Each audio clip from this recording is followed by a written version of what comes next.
Dear students, welcome back to another video from Effective Biology. In this video, we are going to learn about blood. நம்ம இதுக்கு முன்னாடி video வரைக்கும் என்ன பார்த்தோம் அப்படின்னா பிளான்ட்ஸோட டிரான்ஸ்போர்ட்டேஷன் பார்த்தோம்.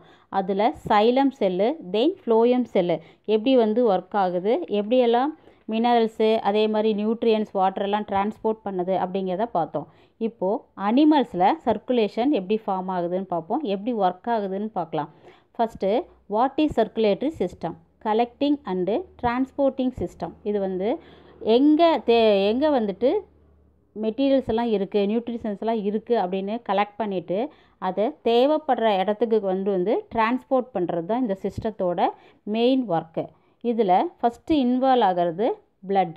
What is blood? Blood is a fluid that transports oxygen and nutrients to the cell and carries away carbon dioxide and other waste product. Blood-ஓட main work என்னென்னா ஆக்சிஜன் ப்ளஸ் நியூட்ரியன்ஸ் இது ரெண்டும் carried பண்ணிட்டு எந்தெந்த செல்லுக்கு எங்கே தேவைப்படுதோ கொடுத்துட்டு அங்கே இருக்கக்கூடிய வேஸ்ட் ப்ராடக்டை எலிமினேட் பண்ணும். இதுதான் பிளட்டோட main work. Blood is called red river of life because without blood there is no life. blood இல்லாமல் வாழ்க்கையே கிடையாது. கண்டிப்பாக அந்த உயிரினங்களால் உயிர் வாழவே முடியாது. அதனால் இந்த பிளட்டை ரெட் ரிவர் ஆஃப் லைஃப் அப்படின்னு சொல்கிறோம். பிளட்டை பற்றி படிக்கக்கூடிய பிரான்ச்சுக்கு பேர் haematology. Okay, blood which is made up of two components. One is the fluid plasma, another one is the formed elements. Formed elements அப்படின்னாவே அதில் blood cells எல்லாம் இன்வால்வ் ஆகுது. இந்த fluid plasmaவில் ஆர்கானிக் அண்டு இன்ஆர்கானிக் ரெண்டு வகையான சப்ஸ்டன்ஸ் ப்ரெசென்ட் ஆகிருக்கு. இப்போ organic அப்படின்னு பார்த்தோம் அப்படின்னா proteins, glucose, urea, vitamins, enzyme and hormones இதெல்லாமே organic. Inorganic minerals like iron, sodium, potassium இதெல்லாமே ப்ரெசென்ட் ஆகிருக்கு. ஃபார்ம்டு எலிமெண்ட்ஸ் அப்படின்னா blood cells இல்லையா, இதில் 3 types ஆஃப் செல்லு ப்ரெசென்ட். ஒன்று RBC, second one WBC, third one blood platelets. இந்த RBC again it has 5 types of cell.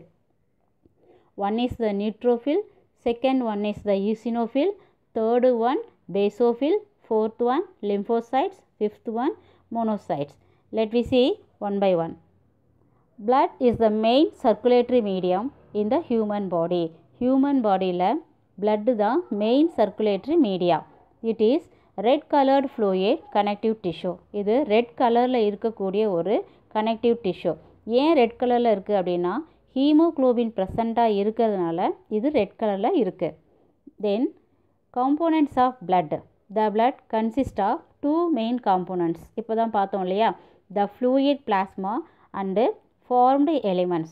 First one plasma, second one is the formed elements. So what are the two main components present in the blood? One is the fluid formula இருக்கக்கூடிய plasma, second one is the formed elements which are found suspended in the plasma. இது பிளாஸ்மாவில் எப்படி இருக்கும் அப்படின்னா மிதந்துட்டு இருக்கும், ஃப்ரீயாக freely ஃப்ளோட்டிங்காக இருக்கும். சரியா, ஃப்ரீயாக அந்த வாட்டர் இதில் பிளட்டில் மிதந்துட்டு இருக்கக்கூடிய ஒரு எலிமெண்ட்ஸ் தான் இந்த பிளட் செல்ஸு. ஃபார் எக்ஸாம்பிள் உங்களுக்கு புரிகிற மாதிரி சொல்லணும் அப்படின்னா நம்ம வீட்டில் பாயாசமெல்லாம் ரெடி பண்ணுவோம் இல்லையா, அந்த பாயாசம் செய்கிறதுக்கு என்னென்ன இன்க்ரீடியன்ட்ஸ் தேவை, என்னென்ன பொருட்கள் தேவைன்னு கொஞ்சம் ஞாபகப்படுத்தி பார்க்கலாம். கண்டிப்பாக பால் வேணும், பாலுக்கு அப்புறம் அதில் உள்ளே போடுறதுக்கு சேமியா வேணும், தென்னு முந்திரி பருப்பு வேணும், அப்புறம் ஏலக்காய் வேணும், திராட்சை பழம் வேணும், அப்புறம் சர்க்கரை வேணும், இதெல்லாமே வேணும் இல்லையா. அதே மாதிரி தான் இந்த காம்போனன்ட்ஸ் ஆஃப் பிளட்டையும் ஞாபகம் வச்சுக்கோ. பிளட்டில் இருக்கக்கூடிய காம்போனன்ட்ஸ் எல்லாமே ஞாபகம் வச்சுக்கோ. பிளாஸ்மாவை பாலாக நினச்சிக்கோ.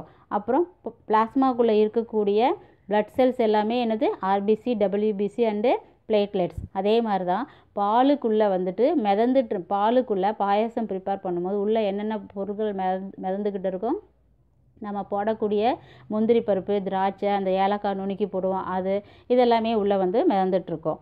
இன்னும் நல்லா புரியணும் அப்படின்னா நீங்கள் ஏதாவது ஒரு குழம்ப ஞாபகம் வச்சுக்கோ. பிராத்து குழம்பு செய்வோம் இல்லையா, குழம்புல பார்த்தீங்கன்னா பருப்பை முதல்ல நல்லா போட்டு கடைஞ்சிரும், அது தண்ணி மாதிரி இருக்கும்.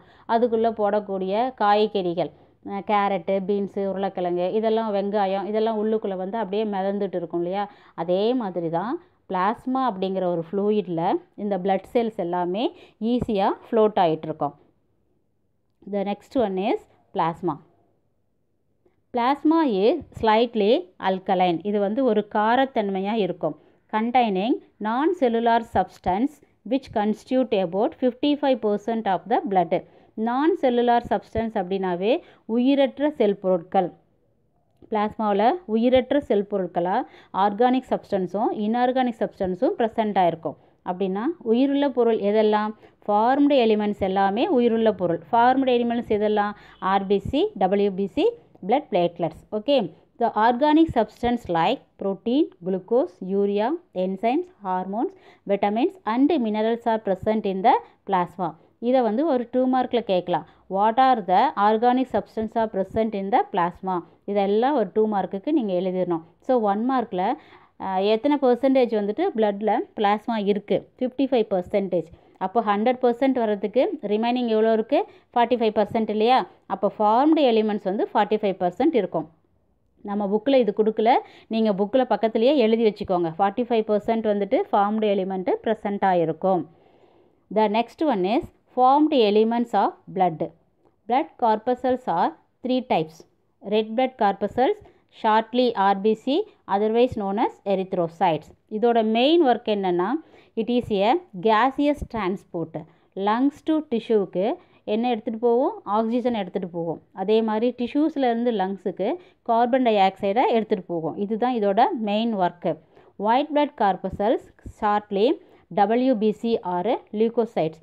லியூகோசைட்ஸோட மெயின் ஒர்க்கு எப்போல்லாம் பேத்தோஜன்ஸ் நம்ம பாடிக்குள்ளே என்டர் ஆகுதோ அந்த பேத்தோஜன்ஸை வந்துட்டு கண்டுபிடிச்சி என்கல்ஃப் பண்ணுறது தான் இதோட மெயின் ஒர்க்கு. கில் பண்ணிடும். ஃபாரின் பார்ட்டிகிள்ஸ் ஏதாவது உள்ளே வந்துச்சு அப்படின்னா அதை ஃபைண்ட் அவுட் பண்ணி கில் பண்ணுறது தான் இதோட main work.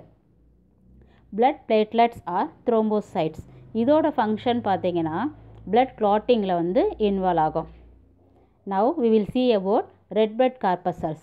It is otherwise known as erythrocytes. There are most abundant cells in the human body. Human bodyல அதிகமாக இருக்கக்கூடிய செல் பார்த்தீங்கன்னாக்கா இந்த RBC. RBC are formed in the bone marrow. RBC உற்பத்தியாகக்கூடிய இடம் வந்து bone marrow. Okay, what is bone marrow? Bone marrow is the spongy tissue. It contains stem cells.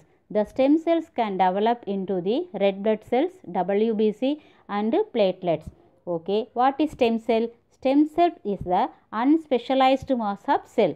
அதாவது stem cell அப்படிங்கிறது எந்த ஒரு செல்லாகவும் மாறாகாமல் அப்படியே வந்துட்டு நம்மளுடைய பிளட்டில் இருக்கும்.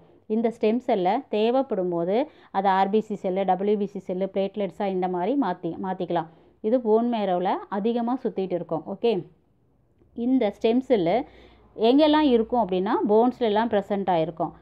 எந்த வகையான போன்ஸ் வந்து அதிகமான செல்ஸை வந்து உற்பத்தி பண்ணி கொடுக்கும் அப்படின்னா spines and hip has the richest source of bone marrow cells. இதில் தான் வந்துட்டு அதிகமாக செல்ஸை வந்து உற்பத்தி பண்ணக்கூடிய இடம். பட் பியாண்ட் தட், இதை தாண்டி பார்த்தீங்கன்னா ரிப்ஸோட போன்ஸு சொல்லலாம், ஷோல்டரோட போன்ஸ் எல்லாம் சொல்லலாம். இது எல்லாமே வந்துட்டு ஆர்பிசி செல்லு, டபிள்யூபிசி செல்லெல்லாம் உற்பத்தி பண்ணக்கூடிய ஒரு பிளேஸ் தான். The RBCs impart red color to the blood due to the presence of respiratory pigment hemoglobin. இந்த ஹீமோக்ளோபினை ரெஸ்பிரேட்டரி பிக்மெண்ட்டுன்னு சொல்லலாம். இந்த ஹீமோக்ளோபின் ஆர்பிசி செல்லில் இருக்கிறதுனால தான் இது ரெட் கலர் வந்து பிளட்டுக்கு கொடுக்குது. Matured mammalian RPCs to not have sell organelles and nucleus. இப்போ ஏர்லி ஸ்டேஜில் இருக்கக்கூடிய ஆர்பிசிஸில் வந்து பார்த்தீங்கன்னாக்கா ஆர்கனல்ஸு, நியூக்ளியஸ் எல்லாமே ப்ரெசண்ட்டாக இருக்கும். When it started to mature, எப்போ வந்து அது மெச்சூர் ஆக ஸ்டார்ட் ஆகுதோ ஒவ்வொரு இன்டர்னல் ஆர்கனல்ஸ் ஃபுல்லாகவே என்னாகும்? வேனிஸ்ட் ஆகிறதுக்கு ஆரம்பிக்கும். ஹீமோக்ளோபின் அப்படின்னாவே it is the respiratory pigment இல்லையா? இந்த what is haem and globin? Haem அப்படின்னாவே ions can bind and release molecules oxygen. ஓகேவா? எங்கெல்லாம் வந்துட்டு ஆக்சிஜனை வந்து பைண்ட் பண்ணிக்கணும், எந்த இடத்துல கொண்டு போய் அதை ரிலீஸ் பண்ணணும் அப்படிங்கிற ஒர்க்கை வந்துட்டு இந்த ஹீமோக்ளோபின் வந்து கரெக்டாக பண்ணும். குளோபின் அப்படிங்கிறது protein group.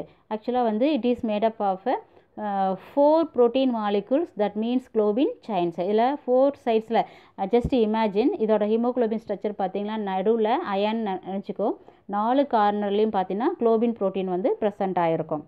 They are biconcave and disk shaped. இப்போ ரெட் பிளட் செல்ஸ் பார்த்தீங்கன்னா பைகான்கேவ் ஷேப்பு, டிஸ்க் ஷேப்பில் இருக்கும். டிஸ்க் அப்படின்னாவே பிளேட் மாதிரி இருக்கும். பைகான்கேவ்னா மேல் சைடும் கீழ் சைடு ரெண்டு புறமும் பார்த்தீங்கன்னா ஒரு குழி மாதிரி ஒரு பள்ளம் மாதிரி ப்ரெசென்ட் ஆகிருக்கும். their lifespan is about 120 days. இது எத்தனை நாள் இந்த செல் உயிரோடு இருக்கும் அப்படின்னா போன் மேரோலேருந்து வந்ததுலேருந்து 120 days வந்து உயிரோடு இருக்கும். RBC is involved in the transport of oxygen from lungs to tissue. இதோட RBCயோட மெயின் ஃபங்க்ஷன் பார்த்தீங்கன்னா லங்ஸ் டு டிஷ்யூக்கு என்ன எடுத்துகிட்டு போவோம், ஆக்சிஜனை. அதே மாதிரி டிஷ்யூஸ்லேருந்து லங்ஸுக்கு என்ன கொண்டுட்டு போவோம், கார்பன் டை ஆக்சைடை கொண்டுட்டு போவோம். இதுதான் இதோட main work. The next one is why does mammalian RBC lack cells, organelles and nucleus? ஏன் வந்து mammalian செல்ஸில் செல் ஆர்கனல்ஸும் நியூக்ளியஸும் இல்லை அப்படிங்கிறது ஒரு கொஸ்டினாக நமக்கு வந்து கேட்கலாம். இது வந்து நமக்கு மோட்டூவில் கொடுத்துருக்காங்க. இப்போ நியூக்ளியஸ் வந்து பார்த்திங்கன்னா losing the nucleus enable the red blood cell to contain more oxygen and carrying haemoglobin, thus enabling more oxygen to be transported in the blood and boosting our metabolism. So இந்த nucleus வந்து செல்லுக்குள்ளே இல்லாதனால அதிகமாக என்ன ஆகுது, ஹீமோக்ளோபினால் ஆக்சிஜனை carry பண்ண முடியும். This is boosting our metabolism.